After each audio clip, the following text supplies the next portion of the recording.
Chicos, buenas tardes. Hoy día nos toca hablar del potasio, ¿ya? Nos toca hablar del potasio. Entonces vamos a empezar la clase y hemos esperado 9 minutos a las personas que llegan tarde, entonces ya tenemos solo una hora. Vamos a empezar a hacer nuestra clase, ¿ya? Entonces, cuando hablamos del potasio, ¿no? Nos vamos a referir en la clase a los desórdenes del balance del potasio, ¿ya? Entonces, hay que recordar pues que el potasio es el principal catión intracelular. Dentro de la célula es el catión principal, ¿ya? Y a nivel general es el segundo más importante del cuerpo. Su valor va de 3,5 a 4,5, ¿no? Hay algunos libros que dicen de 3,5 a 5 miliequivalentes por litro. ¿Ya? Entonces, ¿qué más hay que recordar? Que la concentración de potasio intracelular y extracelular es de 35 a 1, ¿ya? De 35 a 1. O sea, el potasio es más un catión intracelular. 35 en relación al extracelular, que solo sería 1, ¿ya? Y este balance que hay a favor del potasio intracelular está dado por una bomba sodio-potasio ATPasa en la membrana celular, porque lo que hace es introducir potasio a la célula y saca sodio, ¿ya? Y esto lo hace pues con gasto de energía, como hemos visto. Sí, entonces, este intercambio de potasio y de sodio determina pues un potencial eléctrico a través de la membrana y ahí va a ser el responsable del inicio, la transmisión de los impulsos eléctricos en los nervios musculoesqueléticos y en el miocardio, ¿no? Seguro ustedes recuerdan la parte de fisiología, donde el potasio pues juega un papel importante en la transmisión de los impulsos eléctricos en los nervios musculoesqueléticos y en el miocardio, ¿ya? Entonces, justamente vamos a hablar de ese potasio. Eh, Vamos a hablar un poco de la regulación normal del balance del potasio y después vamos a referirnos exclusivamente a la hipopotasemia. Ya en la hipopotasemia vamos a hablar de la evaluación, etiología, cuadro clínico, cambios electrocardiográficos y el tratamiento que se hace para la hipopotasemia, ¿ya? O hipocalemia. Nos habíamos dicho que el potasio es el principal catión intracelular, el valor normal es de 3,5 a 4,5 o de 3,5 a 5 mil equivalentes por litro. Ya la relación entre el potasio intracelular y extracelular es de 35 a 1. Se va a dar este balance por la bomba sodio-potasio ATPasa y esto pues va a ser importante en el potencial eléctrico de la membrana en la iniciación y transmisión de los impulsos eléctricos de los nervios musculoesqueléticos y en el miocardio. Y eso es lo que habíamos dicho. La ingestión normal de potasio es aproximadamente 0,75 a 1,25 miliequivalentes por kilo de peso por día. ¿Ya? Esa es la cantidad que ingerimos normalmente de potasio. Ya en circunstancias normales el 90% del potasio ingerido cada día se elimina por el riñón. Ya entonces ingerimos esa cantidad y la mayor parte de lo que ingerimos se va a eliminar por el riñón, ¿no? En una persona normal el 90% de lo ingerido se va a eliminar por el riñón y esto va a ser aproximadamente 40 a 120 miliequivalentes por día. Va a haber una parte de este potasio también que se va a ir por las heces y otro pequeño porcentaje que se va a ir en el sudor. ¿Ya? Entonces, nuestro cuerpo generalmente va a tratar de regular estos ingresos y estos egresos. Entonces, si el paciente va a tener un daño renal, ¿qué es lo que va a hacer el cuerpo, el organismo? Lo que va a hacer es que al no poder eliminar el potasio por vía renal, va a aumentar la eliminación por las heces. Ya entonces el colon va a aumentar la capacidad para secretar potasio. Ya, y va a haber también pues algunos estados patológicos como el paciente con, digamos, con una enfermedad diarreica, una gastroenterocolitis, un cólera, donde también va a haber mayor secreción de potasio a nivel del colon, ¿no? Aumentando las pérdidas. ¿ya? Y esta eliminación del potasio va a estar pues influenciada por los mineralocorticoides y los glucocorticoides secretados en la glándula suprarrenal, ¿ya? ¿Qué más? Recordar que el potasio filtrado, ¿no? Habíamos dicho que 90% va a ir a la parte renal y se va a reabsorber en el túbulo proximal y en el asa de Henle, ¿ya? Se va a excretar la mayor parte del potasio que se excreta se deriva de la secreción tubular. ¿Sí? Entonces se dan cuenta que el potasio que llega al glomérulo se reabsorbe, pero también va a haber otra parte que va a secretarse, ¿no? Va a llegar a los túbulos mediante la secreción de potasio. Ya la aldosterona juega un papel central en este proceso. Un aumento plasmático del potasio estimula la secreción de aldosterona y aumenta la secreción de potasio para devolver el potasio plasmático a la normalidad. Entonces, la aldosterona es la sustancia que va a tener un papel importante en la regulación del potasio, ¿no? Ante un aumento del potasio plasmático, va a haber mayor aldosterona para que pueda secretarse el potasio a nivel de los túbulos, volviendo o intentando poner el potasio pues en valores normales, ¿no? Pues eso es lo que decíamos, ¿no? La bomba sodio-potasio TPasa que está a nivel de la membrana y lo que hace es sacar 3 sodios e ingresar 2 potasios, ¿no? Entonces, ¿quién es el que facilita? ¿Quién es el que está siempre pendiente de esta regulación? Va a ser la aldosté, pero bueno, ya la aldosté, pero bueno. Y va a haber medicamentos también que van a actuar a nivel del lumen tubular, ¿no? Ayudando o impidiendo que el potasio se secrete, ¿no?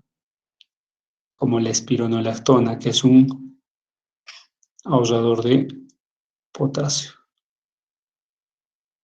Ya. Entonces acá lo que tenemos es el capilar peritubular, ¿no? Las células y el lumen tubular, ¿no? La forma como se va a secretar el, el potasio a nivel del lumen tubular. Ya, entonces cuando ustedes vean la parte de farmacología, siempre asocienlo a la fisiología y a la fisiopatología, ¿no? Lo que tenemos es medicamentos, por ejemplo, ahorradores de potasio y medicamentos que van a eliminar potasio, ¿no? Que nos van a ayudar inclusive para poder manejar los estados de hipercalemia. Y justamente estos medicamentos van a actuar a este nivel, ¿no? La espironolactona, la esplerenona son medicamentos ahorradores de potasio, que justamente van a impedir pues que se secrete el potasio a nivel de la luz del lumen tubular.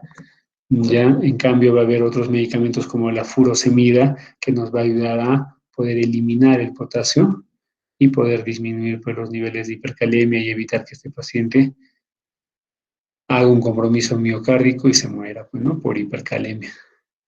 Entonces, ahora lo que vamos a hablar es, ¿alguna pregunta hasta ahí, hasta la parte del potasio, de la secreción normal, de la parte de la fisiología normal del potasio? Entonces, ahora lo que vamos a hablar es de la hipopotasemia. ¿Alguna pregunta, alguna duda? Ya, entonces, cuando hablamos pues,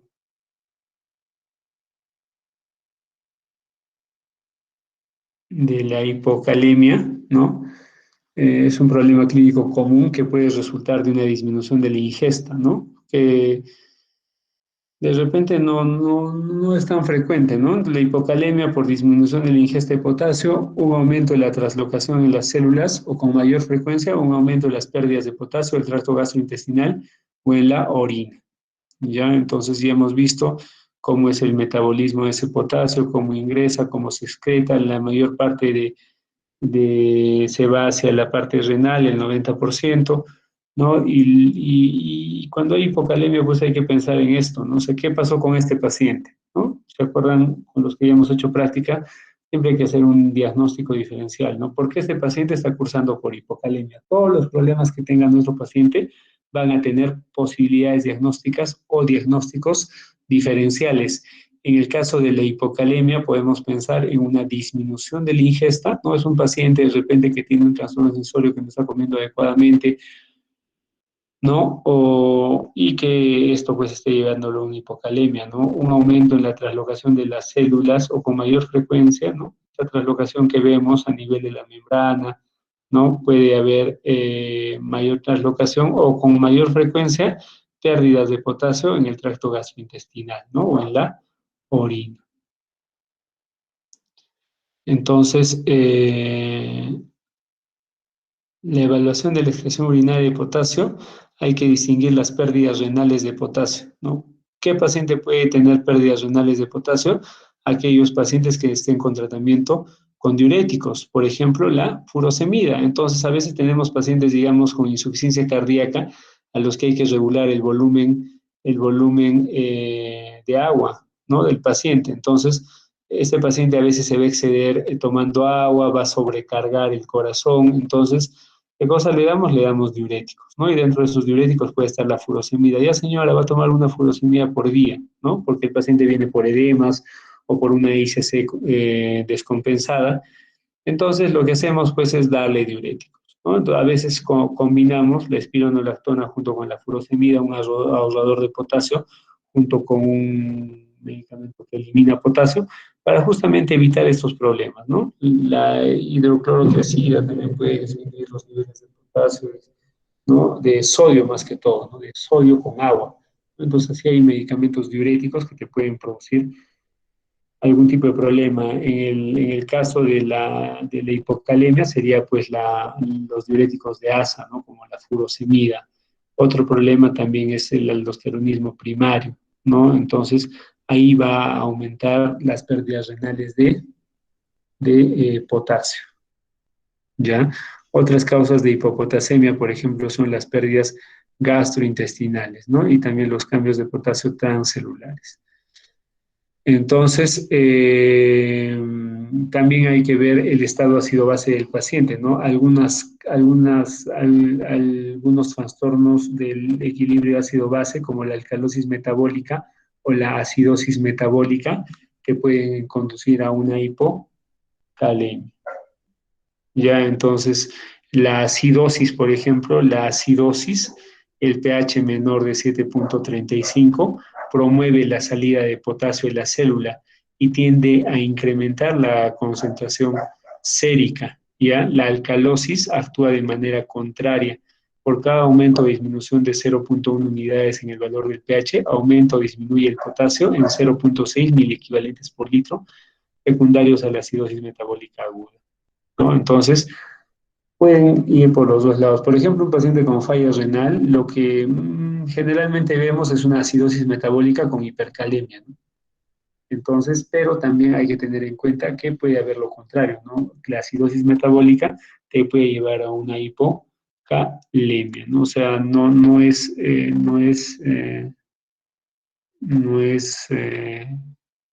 en todos los casos se va a presentar eso, ¿no? Entonces, siempre tener en cuenta que la acidosis o la alcalosis metabólica te van a llevar a la hipocalemia, ¿ya?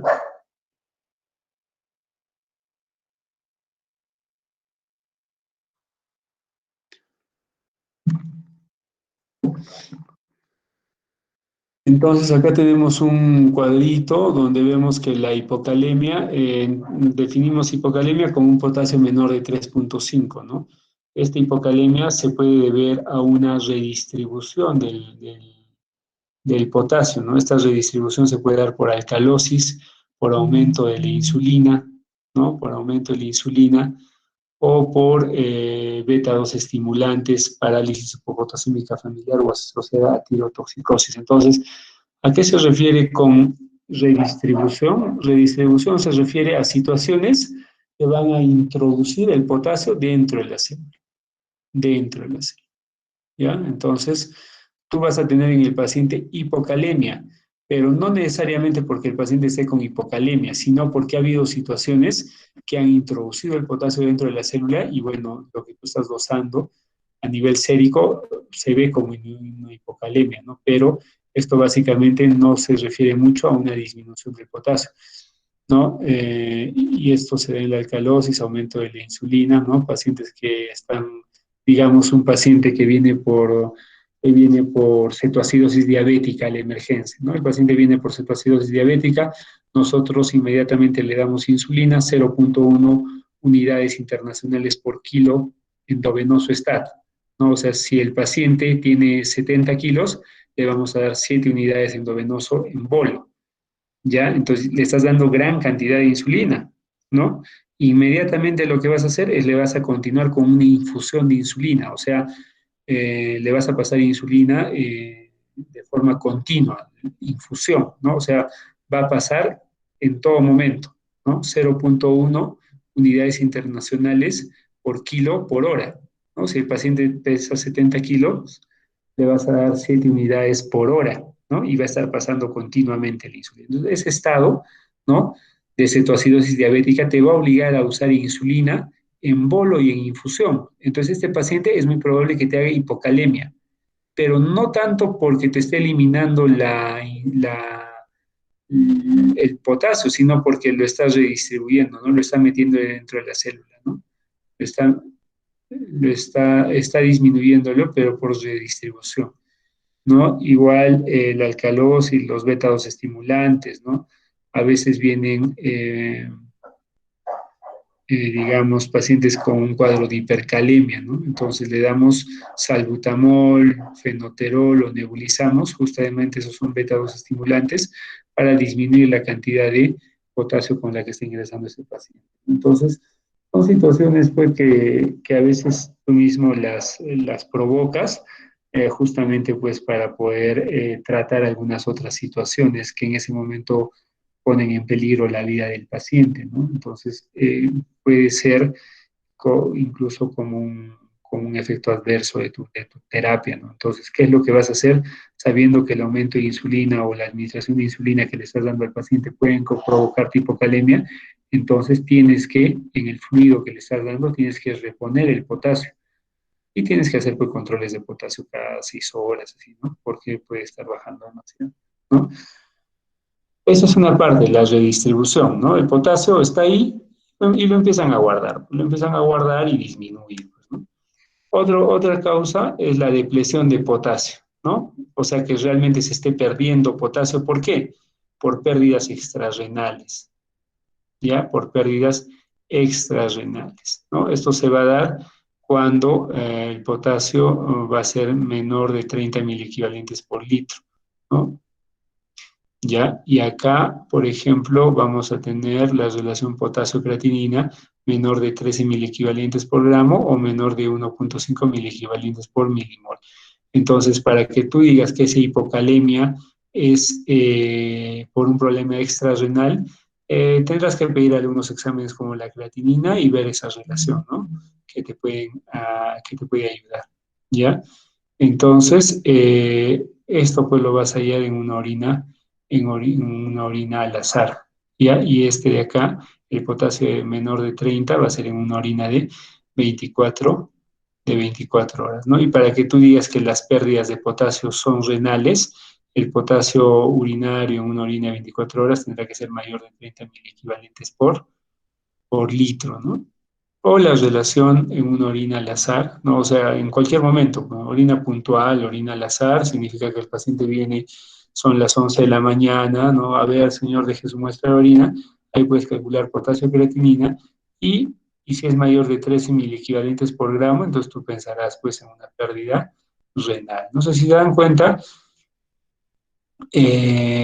acá en esta extrarrenal es menos potasio a nivel urinario, porque es extrarrenal. En cambio, en la pérdida renal es más potasio a nivel urinario, más potasio a nivel de estas, ¿no? Porque la pérdida es renal. Ya, entonces, ¿qué dice acá? Evaluación del estado ácido base. Una vez medida la excreción urinaria de potasio, se deben considerar las siguientes posibilidades diagnósticas en el paciente con hipopotasemia de origen incierto.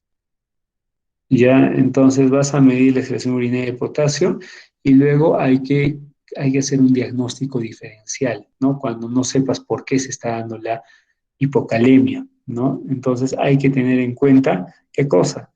Que la acidosis metabólica con una tasa baja de excreción urinaria de potasio es en un paciente asintomático sugestiva de pérdidas gastrointestinales inferiores debido al abuso de laxantes o un adenoma velloso. ¿Ya? Entonces, ya tienes que empezar a relacionar, ¿no? La hipocalemia, ¿no? La hipocalemia que curse con una acidosis metabólica donde hay una tasa baja de excreción urinaria y potasio en un paciente sin más síntomas y que te sugiera pérdidas gastrointestinales inferiores, puede ser pues por laxantes o por un adenoma velloso. La acidosis metabólica con pérdida urinaria de potasio se debe con mayor frecuencia a cetoacidosis diabética, acidosis tubular renal tipo 1 o tipo 2, ¿no? La tipo 1 distal y la tipo 2 proximal. Ya, entonces, ahí tienes que ver, ¿no? El problema ácido base que el paciente tenga y también cómo se está dando esa pérdida urinaria de potasio. ¿Ya? Y después tenemos otro problema que es la alcalosis metabólica. La alcalosis metabólica con una baja tasa de excreción urinaria de potasio puede verse a vómitos subrepticios, a menudo en pacientes bulímicos, ¿no? Esos vómitos bruscos, ¿no? En un intento por perder peso, ¿no? Entonces, va a haber algunas situaciones que te van a orientar muy bien al diagnóstico diferencial, ¿no? Entonces, hipocalemia con alcalosis metabólica en un paciente joven, puedes pensar que este paciente pues esté provocando esa hipocalemia, ¿no? ¿No? O si es un paciente anciano que probablemente no tenga bulimia, pues no, pero sea hipertenso y esté con diuréticos, ¿no? Entonces, esta puede ser la causa de la hipocalemia también, ¿no? Eh, y siempre tener en cuenta que si toma diuréticos, que la recolección de orina sea después del efecto diurético, ¿no? Cuando haya desaparecido. Algunos pacientes con abuso de laxantes presentan alcalosis metabólica en lugar de la esperada acidosis metabólica. En todo, muchachos, en todo, no siempre va a ser el mismo problema. O sea, por eso se dice en medicina, ¿no? Generalmente el abuso de laxantes cursa con acidosis metabólica, generalmente, porque también va a haber algunos casos donde va a haber alcalosis metabólica. Entonces, no, en medicina siempre si les hacen una pregunta, en un examen, siempre descarten las alternativas que digan siempre, ¿no? Porque en medicina no hay un siempre, ¿no? Puede haber un generalmente, pero nunca hay un siempre, no hay nada. Y ya, ¿qué más? ¿Qué más? A ver, vamos a ver.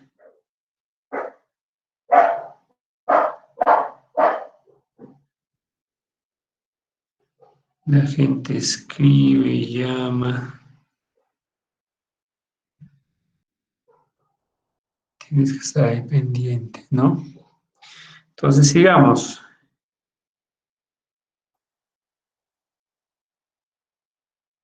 Sigamos. La alcalosis metabólica con pérdida urinaria y potasio en el contexto de una presión arterial normal, ¿no? Se debe al uso de diuréticos o vómitos o el síndrome de Hittelmann o de Bartter, ¿ya? Entonces, el síndrome de Hittelmann, también llamado hipocalemia hipomagnesemia familiar, ¿no? Se caracteriza por una alcalosis metabólica con hipocalemia asociada a una hipomagnesemia significativa y una disminución de la secreción urinaria de calcio, ¿no? Entonces, no se olviden del síndrome de Hittelmann, ya enfermedad genética de los riñones, es autosómica recesiva, ¿no? Se va a afectar los túbulos distales de las nefronas, se va a caracterizar por la presencia excesiva de sodio en la luz del túbulo renal distal, ¿no? Que al intercambiarse por el potasio da lugar a alcalosis metabólica hipopotasémica con hipocalciuria e hipomagnesemia, ¿ya?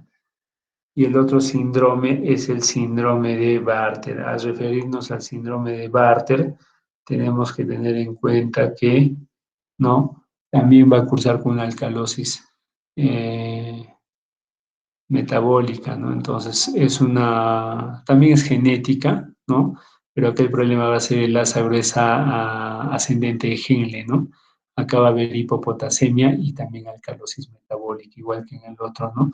La presión arterial va a estar normal o baja, ¿no? Va a haber dos tipos de síndrome de Bartter, el neonatal y el clásico, ¿ya? El neonatal y el clásico. El neonatal aparece a las 24 semanas más o menos de gestación y el paciente va a tener pues, polidramnios, ¿no? Después de nacer va a tener polidipsia, poliuria. Y ya, entonces hay que tener en cuenta eso. En relación a la otra parte que era el síndrome de Bartter clásico, ¿no? Puede presentar el paciente síntomas en los 2 primeros años de vida, ¿no?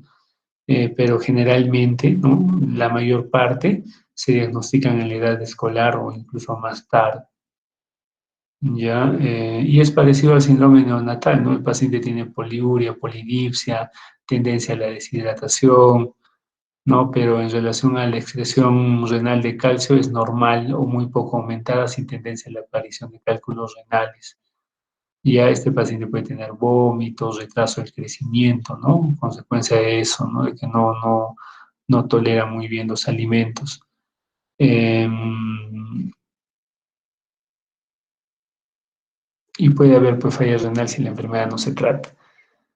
Ya, entonces, en este contexto, la medición de la concentración de cloruro en orina a menudo es útil siendo normal, igual a la ingesta en el síndrome Hittelmann o de Bartter, ¿no? Alta o baja con diuréticos, dependiendo de si el diurético sigue actuando y baja en vómitos en un momento en que la excreción urinaria de sodio y potasio puede ser relativamente alta debido a la necesidad de mantener la electroneutralidad.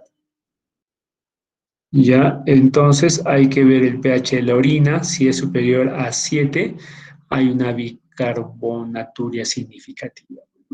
La alcalosis metabólica con pérdida urinaria de potasio en el contexto de hipertensión, acá el problema va a ser una terapia diurética subrepticia, ¿no? En un paciente con hipertensión subyacente, enfermedad renovascular o una de las causas de exceso primario de mineralocorticoides. Entonces va a haber algunas situaciones que nos van a orientar a por qué este paciente está presentando hipopotasemia, ¿no? Estamos hablando de una hipopotasemia en el contexto de una alcalosis metabólica, ¿no? Una hipopotasemia en el contexto de una alcalosis metabólica, ¿no? En un paciente con presión arterial normal, ¿no? Entonces puede ser por uso de diuréticos, vómitos o síndrome de Hildebrand o Bartter, ¿ya? Pero si esta alcalosis metabólica se presenta con pérdida urinaria de potasio en un paciente con hipertensión arterial, acá el problema va a ser los diuréticos. En un paciente hipertenso que tiene enfermedad renovascular producto de esta hipertensión arterial no crónica de larga data o por el exceso primario de mineralocorticoides. Entonces son situaciones en las que tienes que pensar cuando tienes un paciente característico, ¿no? O sea, la hipocalemia te hace pensar en todo esto, ¿no? Lo que siempre vemos en la parte práctica, ¿no? Cada problema que el paciente tiene puede ser el cuadro clínico, los signos o síntomas del paciente nos llevan a un diagnóstico diferencial, ¿no? Igual, cada examen de laboratorio que encontramos en el paciente también nos lleva a un diagnóstico diferencial, ¿no? El paciente tiene ST elevado en el electrocardiograma, tiene un diagnóstico diferencial. El paciente tiene acidosis metabólica, ¿qué puede ser? ¿No? Anion gap, ¿cómo es el anion gap? ¿Normal o alto? Igual acá, ¿no? El paciente con hipopotasemia dentro de un contexto de alcalosis metabólica, ¿no? Con presión arterial normal o la hipopotasemia dentro de un contexto con alcalosis metabólica e hipertensión arterial nos llevan a diferentes diagnósticos diferenciales. Entonces, siempre es importante cuando tengamos un paciente con hipopotasemia hacerle un análisis de gases arteriales y tomarle la presión arterial. También te va a orientar, ¿no? Hablamos de un paciente, pues, que, o sea, estás buscando la causa de la hipopotasemia y en realidad no se puede ver, ¿no? O sea, a veces hay diagnósticos más difíciles. Ahora, si es un paciente, digamos, ¿no? Que tiene hipopotasemia y de pronto el paciente pues usa diuréticos o el paciente ha estado con, una, con un aporte de insulina, entonces ahí ya no vas a tener que buscar mucho, ¿no? Corregirás el problema y ahí se acabó, ¿no? Pero estamos hablando de pacientes que ¿no? Le controlas hipopotasemia, corriges, ¿no? Le controlas de nuevo hipopotasemia, entonces ya, pues ahí está, tienes que empezar a pensar en otras situaciones de repente más raras, ¿no? No crean que un síndrome Hilton, pues, o Bartter es frecuente, ¿no? Entonces hablamos de pacientes en los que de repente tienen hipocalemia, una hipocalemia así persistente, ¿no? Que no mejora o que vuelve a bajar el potasio, ahí sí ya tienes que empezar a pensar en otras situaciones, ¿no? Puedes pensar, ¿no? De repente este paciente viejito no está comiendo bien, su familia no, ya no lo quiere, no, nadie se preocupa por él, disminución de digestión, ¿no? Mejoras, le das su plátano ahí al abuelito, le corriges primero, ¿no? Y ya, abuelito de alta, ¿no? Puede ser por mayor entrada en las células, ¿no? Le vas a tomar un AGA, si hay elevación del pH extracelular, pensarás en esto, ¿no? Hay mayor redistribución, ¿no? Mayor redistribución. ¿Qué cosa se llama eso? Elevación del pH extracelular se llama alcalosis. Alcalosis. ¿Ya? Actividad enérgica beta elevada, ¿no? Paciente asmático, ¿no? No se cuida, está con el salbutamol ahí a cada rato, ¿no? En todo momento, ¿no? En el cine, con la enamorada, en la clase, está con su inhalador y de pronto hace un cuadro de hipocalemia. El estrés también dicen, el estrés, ¿no? Estresados, parálisis periódica hipopotasémica ya son enfermedades más raras. Aumento marcado en la producción de células sanguíneas también, ¿no? Aumento marcado en la producción de células sanguíneas. ¿Alguien me puede dar ese ejemplo? Iván, ¿a qué se refiere eso? Aumento marcado en la producción de células sanguíneas. Iván, ¿está? Sigue estudiando para cardiología. Sí estoy, doctor. Am, ¿Qué tal tu examen, Iván?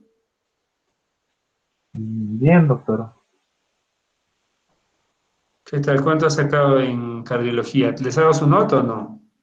Había preguntas para escribir y las está calificando el doctor todavía.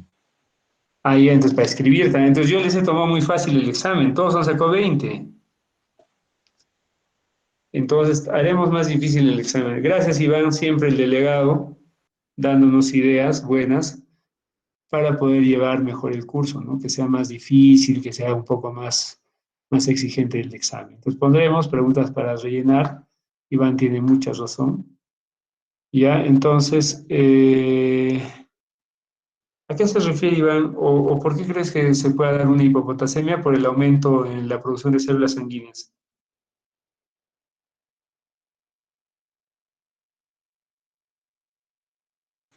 Doctor, ¿podría ser en caso de neoplasia? ¿Alguien que tenga otra idea?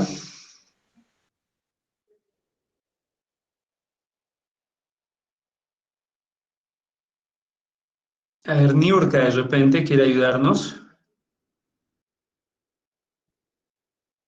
¿Niurka está? Sí, doctor, ¿se me oye? Sí, sí se te escucha, Niurka. ¿Cómo estás? Doctor, ¿se me oye? Se me está entrecortando la señal. ¿Podría repetir, por favor? ¿A qué se debe una hipopotasemia por aumento marcado en la producción de células sanguíneas?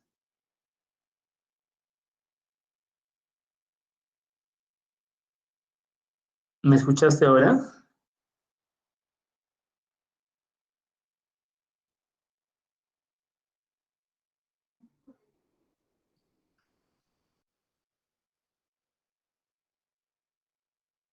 Hola, ¿me escuchaste?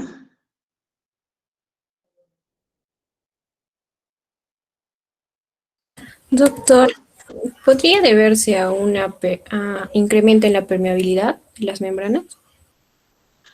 Incremento en la permeabilidad. A ver, ¿alguien que tenga otra idea?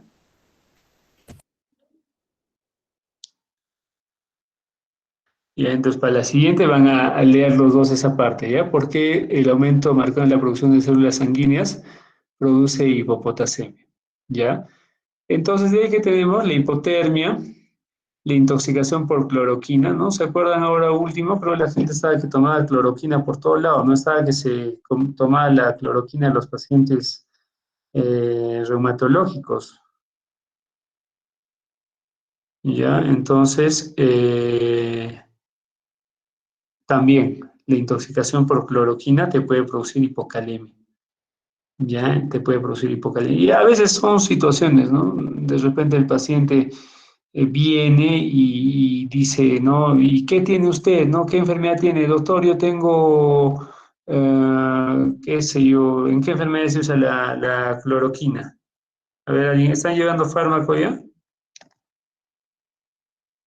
¿Estás llevando fármaco, Iván? Sí, doctor. ¿En qué medicamento, en qué enfermedades usas la cloroquina? Por ejemplo, la artritis reumatoide. ¿Qué más?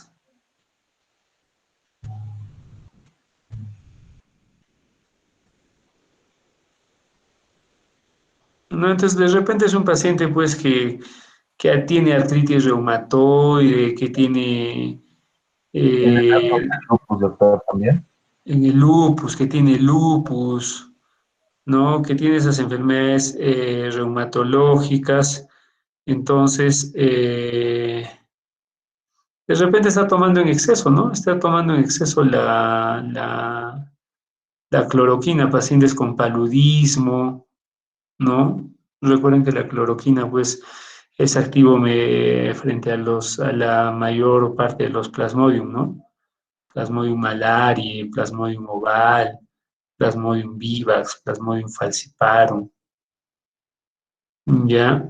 Entonces, de repente, pues, este paciente con malaria, artritis reumatoide, lupus, paludismo, está tomando su cloroquina y está tomando demasiado, pues, ¿no? Y viene a la emergencia y, ¿no?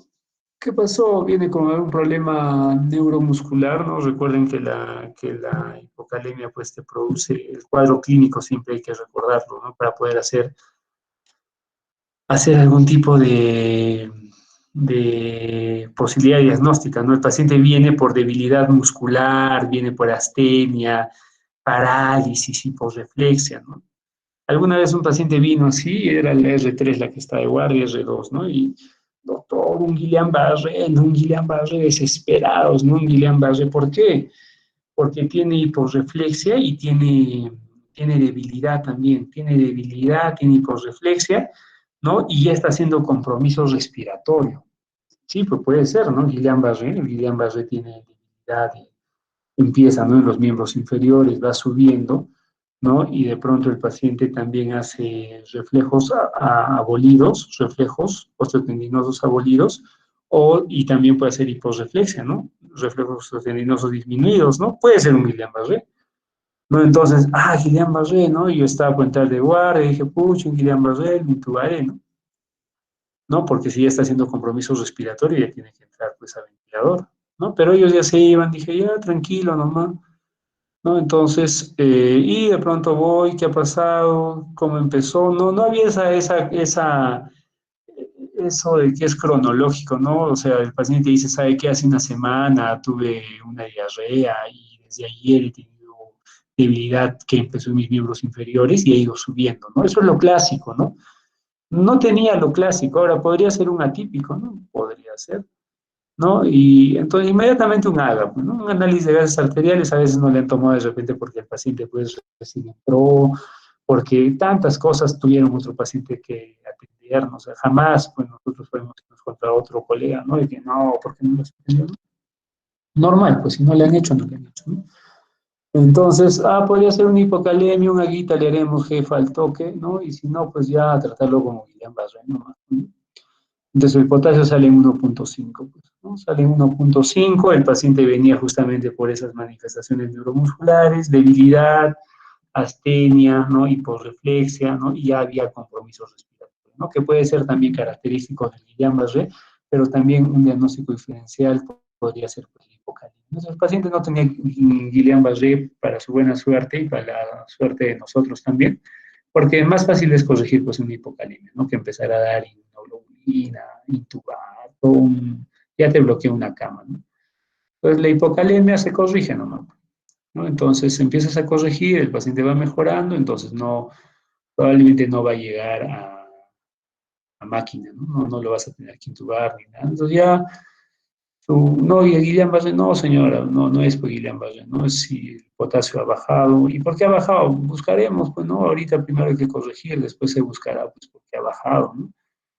Entonces hay un montón de causas, como pueden ver, ¿no? Pero en el momento de la emergencia es solucionar la hipocalemia para que el paciente no haga pues compromiso respiratorio, paros respiratorios, ¿no? Después del paro respiratorio viene el paro cardíaco y ahí sí ya te ensartaste, ¿no? Porque vas a tener que reanimar, ¿no? El paciente de repente demoras en sacarlo del paro, queda con secuela neurológica, y ya es un problema. Entonces, rápido, nomás tienes que empezar a corregir y evitar que el paciente llegue a paro cardiorrespiratorio.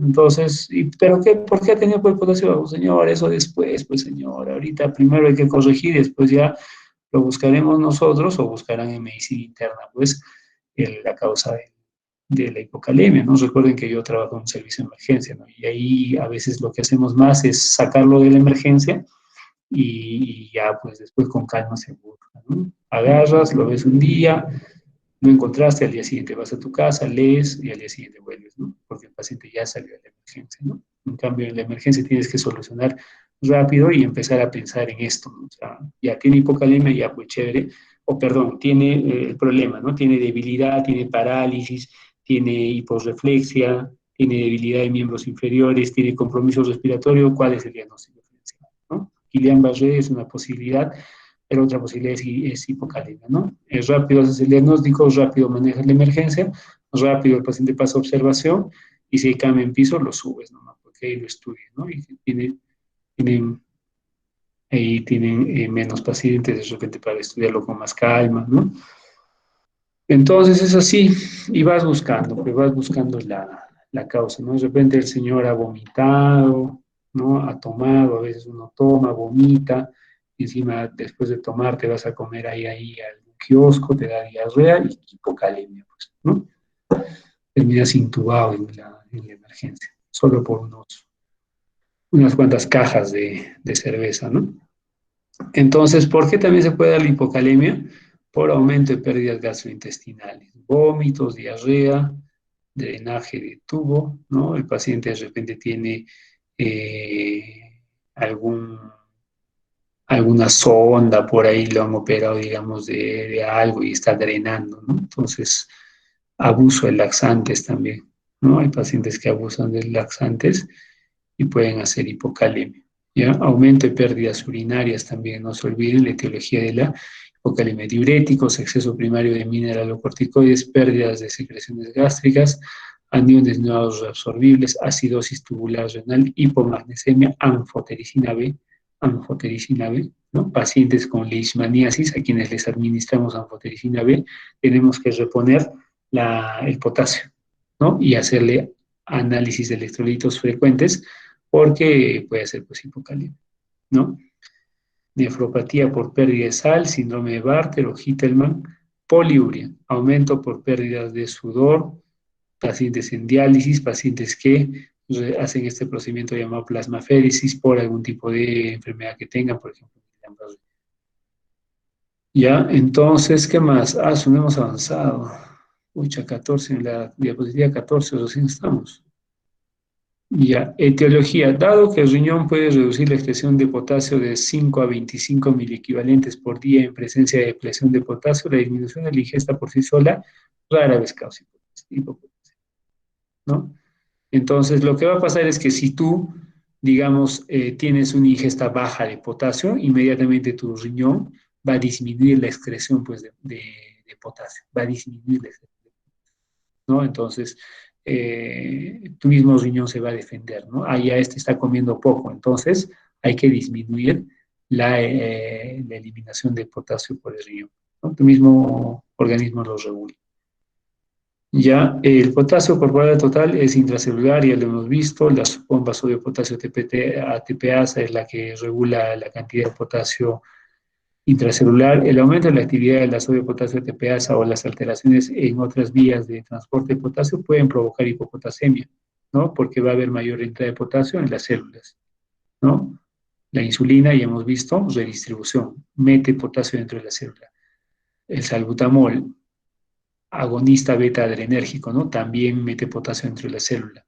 pH extracelular elevado, ¿no? La alcalosis también mete, bueno, eso es más de lo mismo. La pérdida de secreciones gástricas o intestinales por cualquier causa, ¿no? La pérdida de secreciones gástricas o intestinales por cualquier causa, vómitos, diarreas, laxantes o drenaje por sonda, se asocia a pérdidas de potasio y probablemente a hipopotasemia, ¿no? Por ejemplo, a nivel gastrointestinal superior, vómitos, ¿no? Provocan hipopotasemia. ¿Qué más? La alcalosis metabólica resultante de la pérdida de ácido gástrico, y acá ya te está hablando de la fisiopatología, ¿no? ¿Por qué los vómitos te provocan hipopotasemia? No, justamente lo que les he preguntado a Iván y a Niurka, ¿no? Tienen que responder igual, ¿no? ¿Por qué el aumento marcado de la producción de células sanguíneas genera hipopotasemia, ¿no? Acá, por ejemplo, ¿por qué los vómitos generan hipopotasemia? Porque va a haber una alcalosis metabólica secundaria o posterior a la pérdida de ácido gástrico, ¿no? Aumenta la carga de bicarbonato filtrado y enzima de su umbral de reabsorción. Como resultado se suministra más bicarbonato de sodio y agua al sitio secretor de potasio vital, ¿no? En contraste con las secreciones gástricas, la concentración de potasio en las pérdidas intestinales más bajas es relativamente alta. Ya, también puede ser por un problema a nivel de tracto gastrointestinal inferior, la diarrea, ¿no? Aquí va a haber pérdida de bicarbonato y acidosis metabólica, más que con la alcalosis metabólica observada por los vómitos, ¿no? La hipopotasemia por pérdidas gastrointestinales inferiores es más común cuando las pérdidas ocurren durante un periodo prolongado. Vamos a un paciente con diarrea por varios días.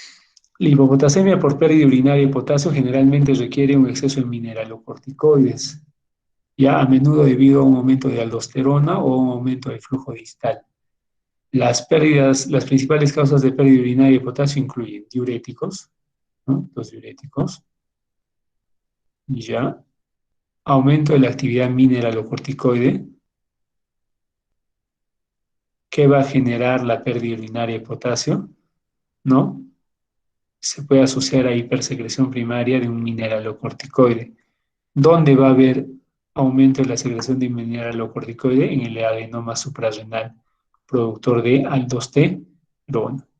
La excreción de aniones no reabsorbibles, ¿no? Cuando se administra sodio a la nefrona distal con cantidades relativamente grandes de un anión no reabsorbible, como bicarbonato o beta-hidroxibutirato, se reabsorberá una mayor cantidad de sodio liberado a cambio de potasio, lo que provocará un aumento potencialmente marcado de la excreción de potasio, ¿no? Entonces, más o menos en esa bomba sodio-potasio TPasa, ¿no? Cuadro clínico, o sea, ¿cómo se va a presentar el paciente con hipocalemia? ¿No? Puede tener arritmias, ¿ya?